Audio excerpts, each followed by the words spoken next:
Monday morning sun, streaming down, streaming down.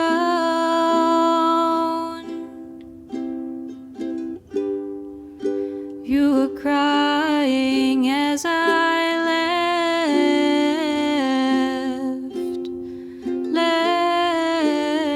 left, crying as I left.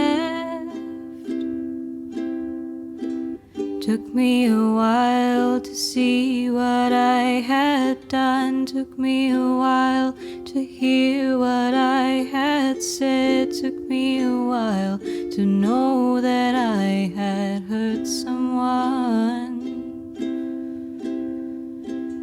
Took me a while to see what I had done. Took me a while to hear what I had said. Took me a while to know that I had hurt someone.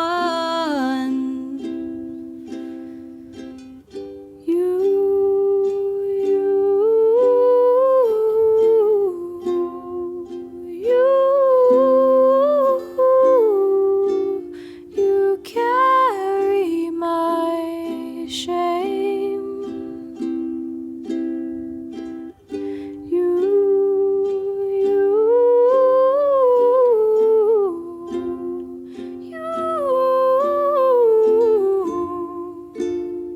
You were not to blame. Is there a way? Is there something I could say?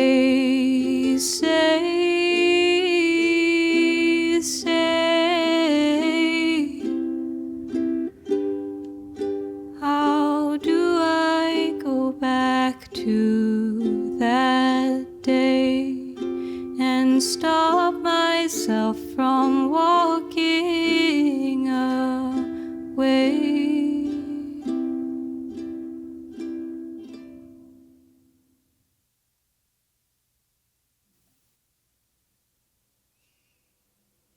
I'm not very good at saying sorry. I get this from my father, I think, who changes the subject of conversation whenever he's realized he's wrong. Something I've been thinking about is knowing that this sudden change in topic means he's realized he's wrong. Do I still need him to apologize to me? Or do I take that as his apology? How much of his language do I learn, and how much do I ask him to learn mine?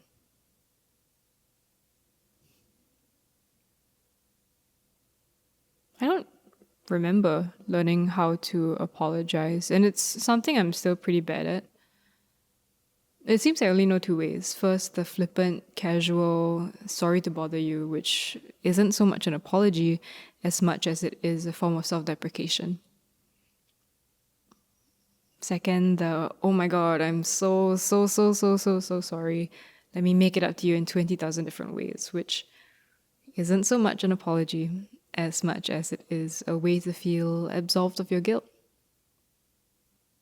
And of course, there's a whole bunch of knee-jerk self-defensiveness where I try and rationalize all the ways in which maybe everyone else is at fault, not me. We were friends. Briefly, circumstantially, and intensely. We shared the same subject combination and a mutual appreciation for the wonton mee in the canteen. Extra chili, extra veg, and always eaten in a hurry before we would rush off for our next class. In hindsight, we didn't share much else. And the wonton mee was subpar. And at times, so was I. It took me a long while to realize that maybe the breakup was my fault. Maybe it was me who had done the hurting. It feels strange to be talking about friendships. It feels strange, like Like I'm alone here and I'm talking about the end of a friendship. We never really talk about those. Unlike romantic breakups, we don't have scripts for friendship breakups. Movies tell you that the day you get dumped, you cry in your pajamas, eat a tub of ice cream, stalk your ex on Facebook, try and figure out who they might be dating next, then you try and make their life hell. Or maybe you hop back on Tinder and hook up with a bunch of randos. You become the mopey ex, the crazy ex, the bitchy ex, the slutty ex. Which is to say, I guess our scripts for romantic breakups aren't all that great either. The first time I lost a friend, I was 9. I'd wake up at 5:15 every morning. Well, wake up and every morning are overstatements, but I would try to wake up at 5:15 to catch the 5:35 bus. We'd pull into school half asleep, just as the sun was rising. In the mornings, no one was awake enough to care much about who sat next to whom. After school, though, things got political. The cool kids sat at the back of the bus, and I sat second row from the front. I was really good friends with this girl who would sit in the second row with me, and sometimes she'd sit at the back. And I remember feeling intensely jealous. Anyway, I guess I was a gifted kid because at 9 I'd already learned how to be passive aggressive. And I remember one day when we were lining up to board the bus, I asked her, "Who are you sitting with today?" And obviously I was hoping she would say me. And of course, she said, "Huh? At the back lah."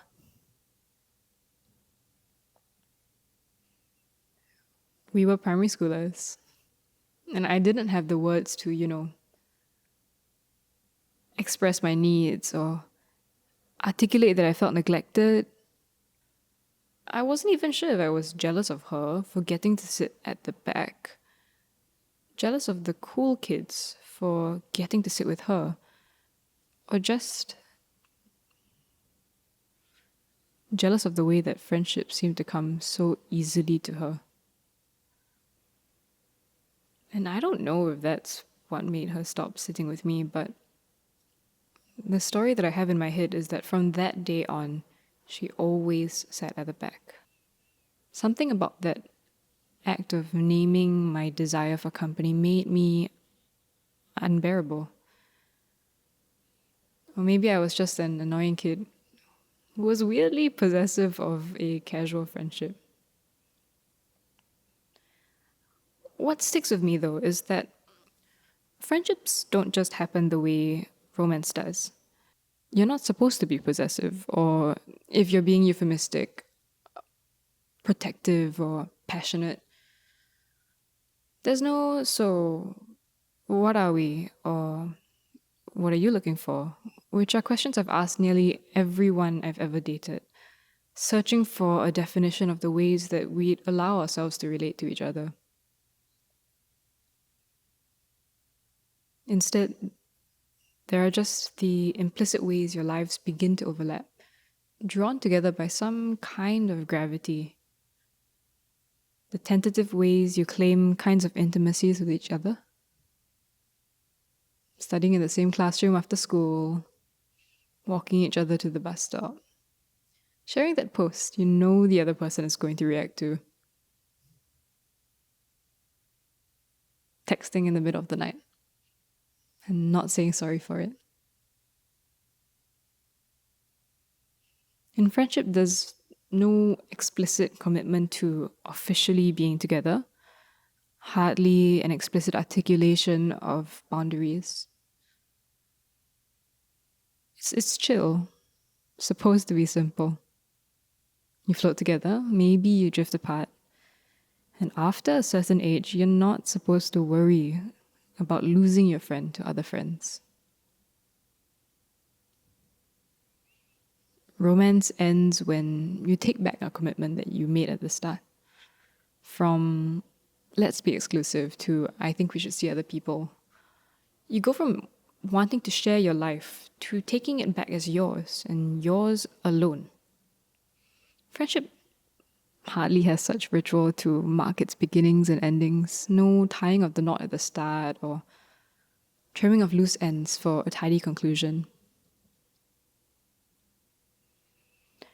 So what happened on the bus?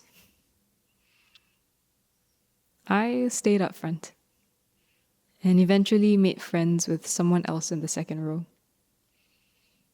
This too happened without much speaking. We were the last two stops, the kids who lived furthest from school. So every day, she and I read ourselves sick. And I mean that quite literally. I have terrible myopia and motion sickness, but what else were we supposed to do? We sat on that bus for over an hour each day as it slowly emptied out, reading till we felt like we might throw up, swapping books borrowed from the school library when either of us ran out of pages to read.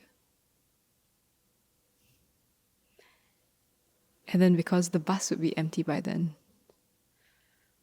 the two of us would head to the back and sprawl out on that long seat meant for 5. There's a cat below my block, which comes and goes. In befriending it, I've gotten bitten a couple of times. My father, who is a dog person, asks me over and over again, "How come the cat bite you, ah?" I explain that sometimes it means back off, but most of the time it's just playing. He says, "Huh? How you know?" How would I know? There's nothing to confirm this, it's just my best guess. My memory of the cat's fur under my fingers. The pressure of teeth pushing into my palm. Present feeling of it brushing against my ankles. Which is to say, perhaps, that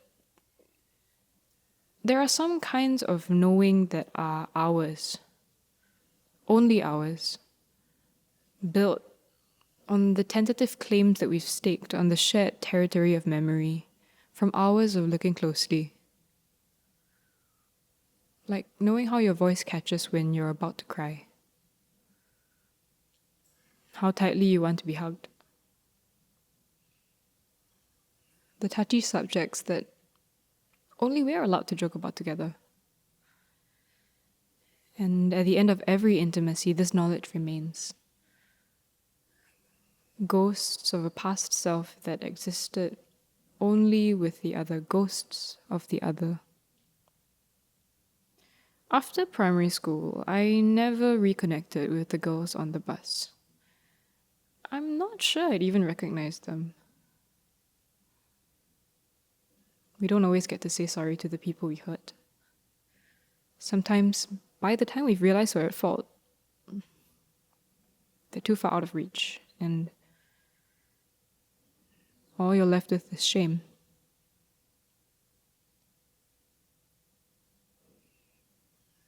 Some days, at the oddest of times, I realize I can still remember your locker number and combination. The messy scrawl of your handwriting on the notes left on my desk. The weight of your footsteps. How you would call my name.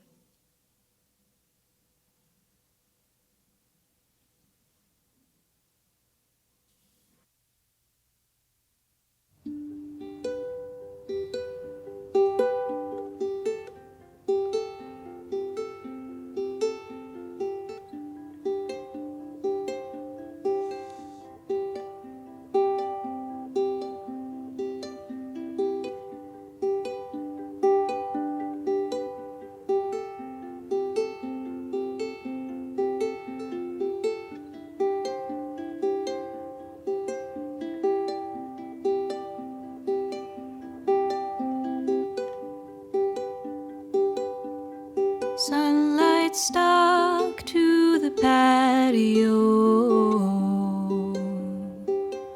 warm tea with milk.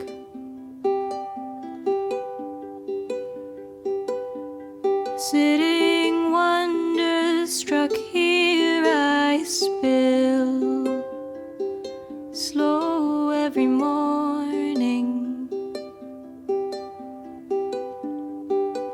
I asked you half asleep, have we ever met ourselves?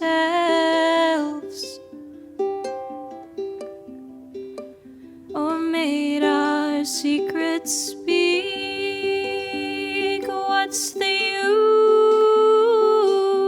use of a ballad?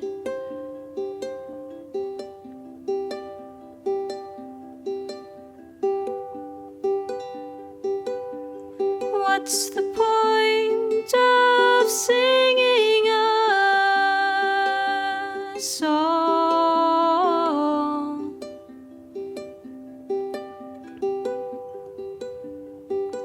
after the moment has come and gone? To say sorry,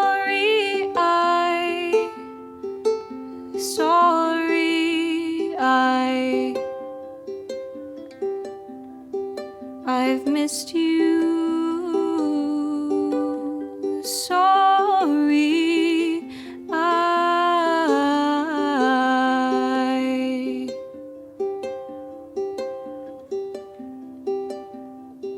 I've missed you.